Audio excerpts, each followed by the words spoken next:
Hi, heading into my first Destiny 2 campaign, I at least know that these aren't the good guys, they are. And that's no moon, it is a powerful entity known as the Traveler that Death Stars straight into the enemy known as the Witness, who strangely enough just stands there watching as their ship gets infiltrated and hurtles all the way across the solar system to Neptune, where at least they got a much nicer journey than I did, stuck on the back of a ship and hurtling straight into the Lightfall campaign.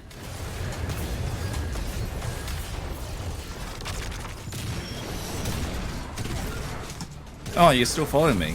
Oh, that's rude. Up until now, about my only experience with the campaigns is the tiny little bits that you get in random things like Vanguard missions and all that. Oh, is that you, my tenacious guardian? It's nice having some context to the missions and doing fun things like bouncing along asteroids into another spaceship and then having to find your way through that, and learning quickly things like if you see a place to rally your flag, definitely go do it, because that's going to give you all the ammo and power that you need, because things are going to get a little bit serious.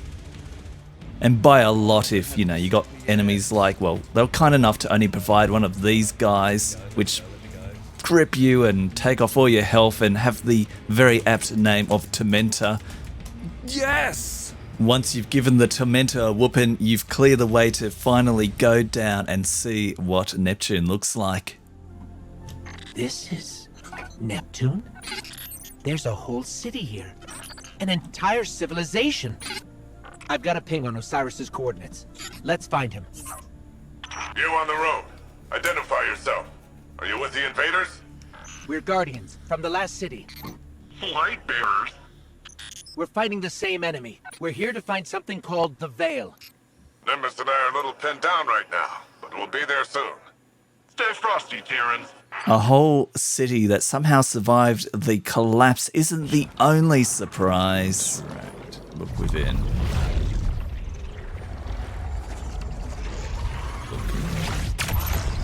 Lightfall introduces a whole new subclass to Destiny 2, Strand, which lets you jump around like Spider-Man and shoots little strings of energy off and does a whole pile of other crazy cool things to cause havoc, except there is one catch.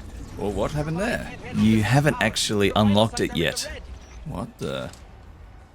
Even after years of speculation, no one guessed the Ishtar Collective made it here, let alone build a city we couldn't find.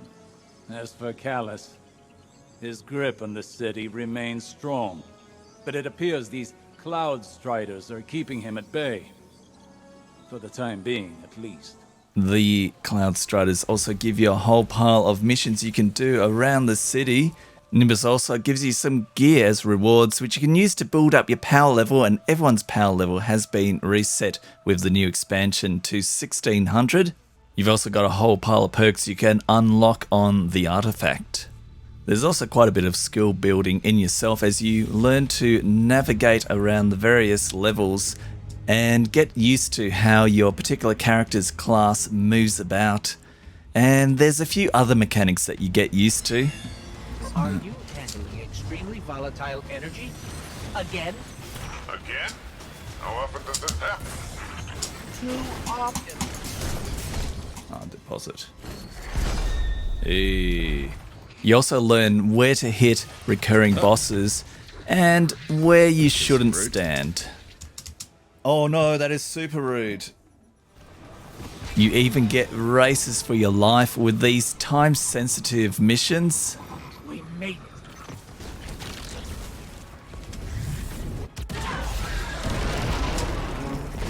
That broke it? That broke it. You're still training up your Strand ability so you can unlock it and have lots of fun along the way, blowing up tanks and even getting your own toys to play with.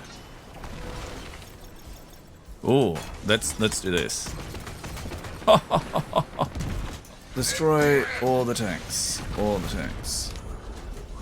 Here I am, got my tank. There's a lot of fun that can be had in this mission, and I was having so much fun playing the solo campaign, although it was interesting that at one point you do get thrown in with a whole bunch of other real-life players to go fight this particular boss, and yeah, I wasn't complaining. PvE, the co-op play, is definitely a strength of Destiny 2, and yeah, always nice to get the loot. Defenses are back up and taken or cleared out.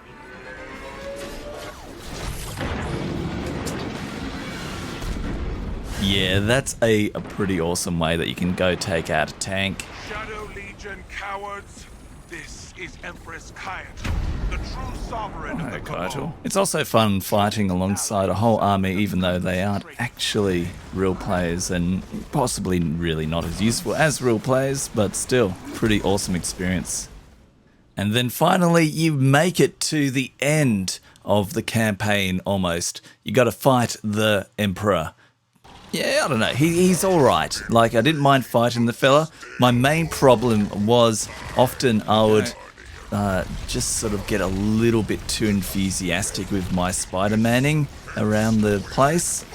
And yeah, it would go pretty well for a little while. I was pretty impressed about how well this one went. This is scary.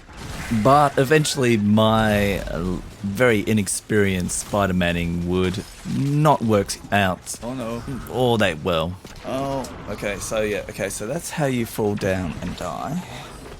Gravity definitely was the most dangerous thing I found in this, and I just pretty much just wanted to keep using the brand new ability, but once I'd heard that more experienced Destiny 2 players weren't really using it much themselves, I sort of saved it just for the times when I knew I wasn't going to plummet to my doom. And with all those strats in mind and some better gear, I finally beat the campaign. You gave him a Cabal's end.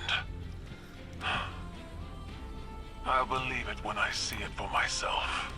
Overall, I enjoyed my first experience of playing a Destiny 2 campaign, and I hope you enjoyed watching me play it as much as I enjoyed playing it up here on YouTube and on Twitch. In both places, I do cover a variety of modern and retro gaming and related stuff, so it's great having you hanging about, and most of all, thanks for watching.